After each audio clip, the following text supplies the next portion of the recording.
Pernah nggak sih kamu merasa terus memberi, tapi nggak ada yang tersisa untuk diri sendiri? Kamu berusaha jadi ibu yang baik, pasangan yang suportif, bahkan sambil kerja, tapi entah kenapa kebutuhanmu selalu jadi yang terakhir. Itu aku dulu. Terus pura-pura kuat, terus jalan, sampai akhirnya nangis kenceng gara-gara sereal tumpah. Faktanya, self-care itu bukan egois, tapi soal bertahan hidup. Dan gak harus mahal atau butuh waktu berjam-jam. Aku ibu dari 3 anak, kerja full time juga, tapi tetap bisa nyelipin waktu buat diri sendiri setiap hari. Hari ini aku mau share 8 tips self-care yang jujur aja. Bukan soal mandi busa atau spa, tapi soal cara bertahan ketika kamu udah lelah banget dan gak ada yang bantuin isi ulang energi kamu selain dirimu sendiri.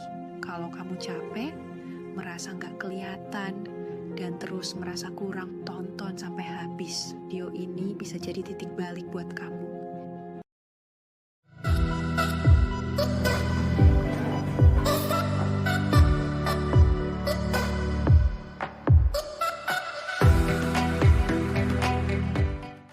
Kamu bukan capek karena kamu lemah. Kamu capek karena kamu bawa semuanya. Jadwal anak, rasa bersalah, cucian piring, dan tekanan untuk jadi segalanya buat semua orang. Tapi ada satu kebenaran yang jarang dibahas. Self-care itu bukan egois. Itu soal bertahan. Dan kalau kamu terus nunggu dunia kasih izin buat kamu istirahat, kamu akan kehabisan napas. 8 tips ini gak akan menyelesaikan semua masalah hidupmu. Tapi bisa jadi penyelamat kewarasanmu.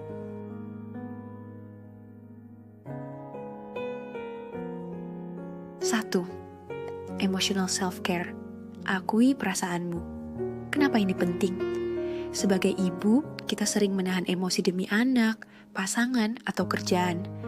Tapi lama-lama, tekanan itu numpuk dan meledak.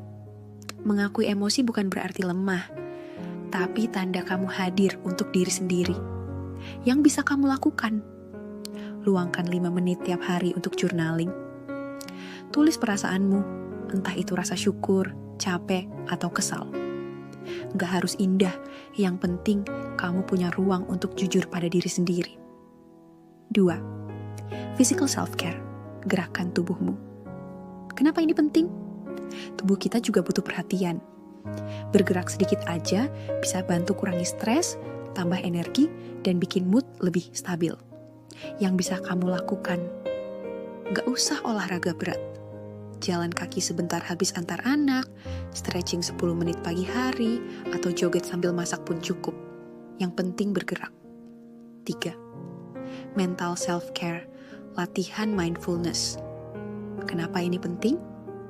Pikiran kita penuh banget dengan to-do list tiap hari. Mindfulness bantu kita untuk hadir di saat ini dan meredakan kecemasan. Yang bisa kamu lakukan, nikmati secangkir kopi pagi dengan tenang sebelum rumah jadi medan perang. Rasakan aroma kopi, hangat cangkir, dan napasmu. Itu waktu kamu. Bisa juga coba meditasi 5 menit lewat aplikasi seperti Headspace atau Calm. 4. Social self-care, terhubung dengan orang lain. Kenapa ini penting? Ibu juga manusia, kita butuh teman yang ngerti rasanya jadi kita. Dukungan sosial bisa jadi sumber kekuatan saat kita lelah. Yang bisa kamu lakukan, chat singkat dengan sahabat saat istirahat, atau ajak ibu lain play date biar dua-duanya bisa napas sebentar. Ingat, kamu gak sendiri. 5. Spiritual self-care, terhubung lagi dengan diri sendiri. Kenapa ini penting? Spiritualitas itu soal kedalaman, bukan soal agama. Merasa terhubung dengan sesuatu yang lebih besar atau diri sendiri bisa bantu kita merasa tenang apapun yang terjadi di luar. Yang bisa kamu lakukan, jalan pelan di luar rumah sambil menikmati angin, atau duduk diam, bersyukur untuk hal kecil. Memandang langit malam atau mendengar suara alam bisa jadi momen refleksi yang menenangkan. 6. Practical self-care. Rapikan ruangmu. Kenapa ini penting? Lingkungan berantakan, bikin pikiran juga kusut. Ruangan yang rapi bisa bantu kita merasa lebih tenang dan terkontrol. Yang bisa kamu lakukan, setiap pagi luangkan 10 menit untuk merapikan area yang sering kamu pakai. Meja makan, dapur, atau ruang tengah. Nggak perlu kinclong, cukup rapi aja udah bantu banget. 7. Recreational self-care. Lakukan hobi. Kenapa ini penting? Punya kegiatan yang bikin senang bantu kita ingat siapa diri kita selain menjadi ibu. Ini penting buat menjaga semangat dan rasa diri. Yang bisa kamu lakukan, balik ke hobi lama atau coba yang baru. Membaca, merajut, gambar, masak resep baru. Cuman 15 menit pun cukup untuk recharge. 8. Nutritional self-care, beri energi ke tubuhmu. Kenapa ini penting? Makanan berpengaruh langsung ke mood dan energi.